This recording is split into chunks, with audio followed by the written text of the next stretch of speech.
Well, we have some breaking news at this hour. World Cup winning Springbok wing, that's James Small, has died. He was 50 years old. And joining me in studio is sports anchor Ronald Masenda. I'm also joined by Hennie le Roux, my colleague. Now, of course, we're going to start with these tragic news, colleagues. I mean, nobody anticipated it. I spoke to one of our colleagues and journalists who said that he actually passed away an hour ago. He was on his way from Cape Town to Johannesburg due to a heart attack. Clearly, this is untimely news for the rugby fraternity.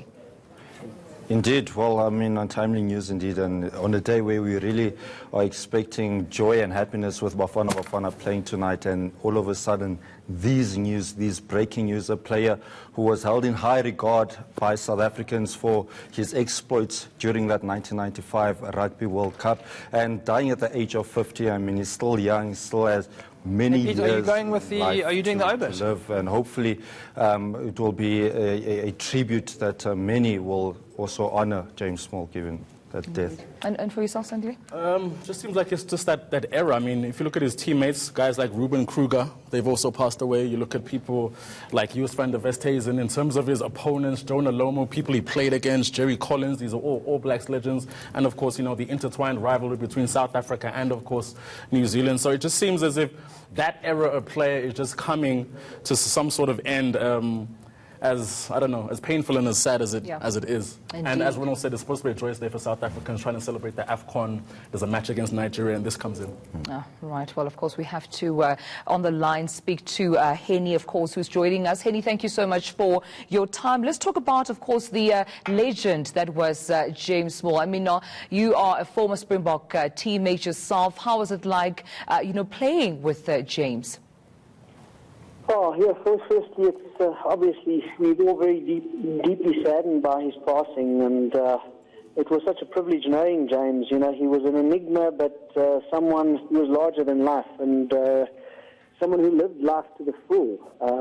He had enormous talent, and he was a superb right winger. He could really create and finish off opportunities that few others could, and that's what made James, so special.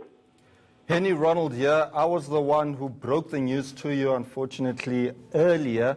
Just tell us a bit about James, because you did mention during our conversation that you saw him very recently. Yes, we saw each other not too long ago. Every now and then, we do see each other at a function and the like. But, and he looked, fit and strong. So it's come as a huge surprise, and obviously something which has set us all back a little bit, and serves to highlight how fragile life is, and that we shouldn't be taking it for granted. Thanks. Well, Hennie, this is Sandile speaking. Thanks for joining us on the line. Just in terms of you playing alongside James Small, I mean, he's known as a feisty character, fierce guy on the field, known to have some on-field run-ins with opponents. Are you in any position to give us or shed some sort of light on those kind of run-ins that you witnessed on the field of play, maybe against the All Blacks, Australia, whoever?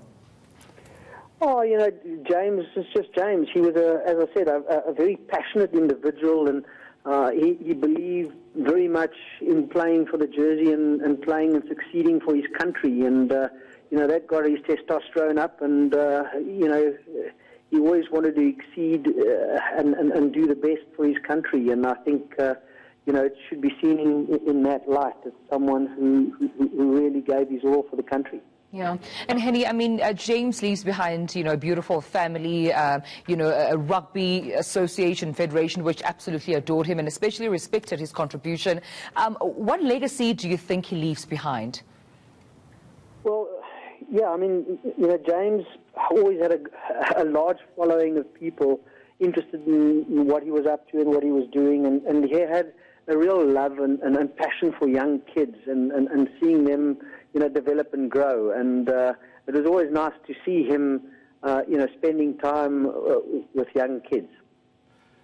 Hennie, it's Ronald again. We spoke about legends who have fallen, the likes of Ruben Kruger, the likes of Joos van der Westhuizen. What did James Small mean to South Africa? And also, most importantly, do you feel that we're not honouring enough of our legends? Well, I think it's just the natural circle of life, really. You know, at 50, most of the people that remember you are your age and older. So it's just a cycle. You know, the new youngsters come through, they become more talented, and they are lifting the bar every day, which which is their challenge in life and what they should be aspiring to. But yeah, all in all, I think James needs to be remembered in terms of what he did and what he meant for the country, particularly in '95, and that he's made so much more success on the sporting field, with a jersey on than a lot of other people would love to. Sandile again, Hennie. Just in terms of us in the sports fraternity, a lot of us remember James as a person who was giving back in terms of the Investec rugby clinics alongside guys like Werner Swanepoel. Does that speak to the character of the man? Yeah, very much. As I mentioned, you know, he was very eager and keen. He was always ready to sign autographs and engage with his fans and so forth. And from that perspective, he set such a good example for your modern sportsmen today who sometimes don't have the time for that. Hennie, Ronald again. Not a lot has been said about a lot of players' life after sport. What was James up to? What are some of the other projects that he was busy with? Well, from what I can recall, I know James was quite busy in Cape Town for some time and then moved back up to Johannesburg. And I think he was in the construction game, doing a lot of renovations and those types of related businesses. But yeah, it's just very surprising that this should happen to someone who's as fit and as strong as what he was, because he was very active and very involved, and as I said, had a great following. Right. And you mentioned, of course, how indeed he, was involved in rugby. He was absolutely passionate and fit, when it came to the sport. Take me through some of the personal, memories that you have with him in terms of interaction with the teammates, before a game, after a game, in the locker room. What kind of a man was James Small, just behind, the man that we know in rugby?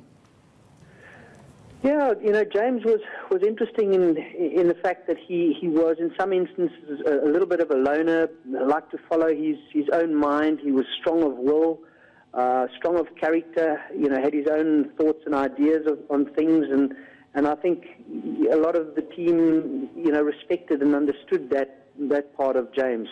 As I said, he was someone who enjoyed life and lived life to the full, and, he was always up for a party and a night out. So from that perspective, as I said, he was someone who really enjoyed life. Hennie, Sandile again, just in terms of James's career now, we know he started off playing for the Lions was known as Transvaal back in those days, but we know he also played for the Sharks and, of course, Western Province. Did you ever line up against him in terms of provincial rugby, and if so, what was that like as a challenge? Yeah, well, I mean, James is a pretty good all-rounder in the sense he didn't have a lot of weaknesses, so it was difficult to play against him. And it was someone that you couldn't give space to. If you had given him space, he'd make you pay for it. So that's why he wore the green and gold and served the country so admirably. Hennie, many of us, of course, still have vivid memories of that afternoon at Ellis Park in 1995, where you lined up at inside centre, James Small at right wing. Jonah Lome had just scored 4 brilliant tries against England in that semi-final at Newlands. Just your thoughts, that build-up, lots of talk about how could you guys contain such a monster of a man in Jonah Lome who has been running rampage all over the other opponents at the Rugby World Cup. Just talk to us about the build-up and just some of those moments in '95. Yeah, look, I mean, those remain of the highlights of my life, and sure, it does flood, memories do flood back, and we engage in a particular defence pattern, which after noticing him run through and over England, as you've just mentioned. We had to devise a defence pattern to ensure we could at least stop the man-hulk Jonah Lomo, and we changed our defence pattern to achieve that, and I think it's worked out pretty successfully, as it was a defence pattern that was used against him regularly after that, and he never managed to score a try against South Africa. But yeah, obviously everyone participated in that process, and it was a strategy which worked well for us on the day. Well, Hennie, indeed, we send our condolences to the rest of the family and the team. Thank you so much for joining us. Former Springbok teammate Hennie le Roux joining us on the line. But now, another former Springbok wing, Chester Williams, joining us on the line. Chester, thank you so much for your time. Indeed, a sad time to be having this conversation. How did you hear about the passing of James Small? Well, firstly, my sympathy and condolences to the family and the friends. Of course, we are a group of close friends on the WhatsApp. Directly for Rugby World Cup 1995 reunion group, and that's how I found out about James passing on. Well, Chester, this is Sandile speaking. Thanks for joining us. Just a quick question. I remember a lot of us lived through the 1995 World Cup, and back in the day, I was still in high school, and commentators talked about you and James Small hunting in pairs for the Springboks, taking out your opposition wingers such as Jonah Lomu. Just talk us through that. Well, I mean, we were very good friends. We understood each other on the field. Us also with James Small, myself, and Andrew Bear, the back three were the cornerstone of the Springbok team at the time. And we, as I said, we understood each other very well, when to cover each other, when to support each other. And there was a lot of time that James would come and cross on to my side and cross the defence on the other side. And I would do the same for him. And normally before the game, we'd always come to together and say, you watch my back and I watch his back, and it worked out so well, and we're going to make James quite a lot for that as well. Chester, Ronald here. At one stage of his career, James Small broke the record of Danny Gerber, having scored the most tries in Springbok colours. What made James Small such a special athlete? Oh, I think that James not only had the talent, but I think the main thing with him, he could communicate well, and James his vision was amazing on the field. He could see and sense when there's an opportunity for him to score a try. Hence the reason why he scored so many tries.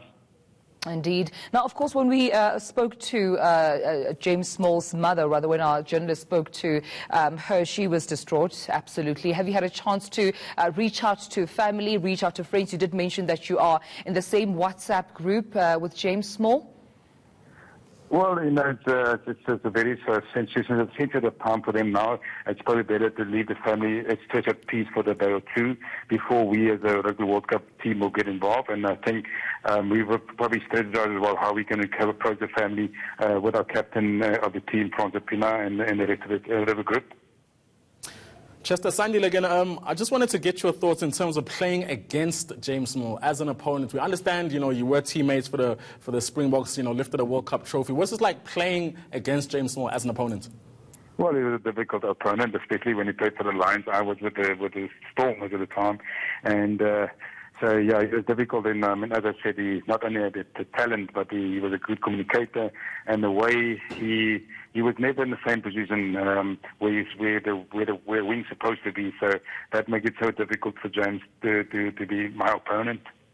Chester, Ronald again, just talk to us about life after rugby, because I'm sure you've had quite a number of opportunities, having coached the Cats as well in terms of your coaching career.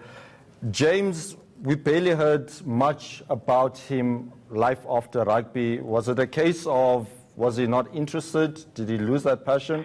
Or was his time consumed more into the business ventures that he ventured into? I know James had an amazing life after rugby, not only as a businessman, but also as a coach. He was very much involved with the Picker at one stage, the Youth Varsity Cup, and then he decided he had enough of rugby, and that James, sometimes he get quite bored and then just wants to move on to something else. But James is a very happy person after life after rugby, because I've met with him about 3 weeks ago and had an event with him at Belgium High School where we sit together and chat together, and he was very, very happy at the moment, especially he couldn't stop talking of his son. All right then, well, Chester Williams, thank you so much for joining us. That's Chester Williams, former Springbok wing there, and including our sports anchors Ronald Masinda and Sandile Kanqosa.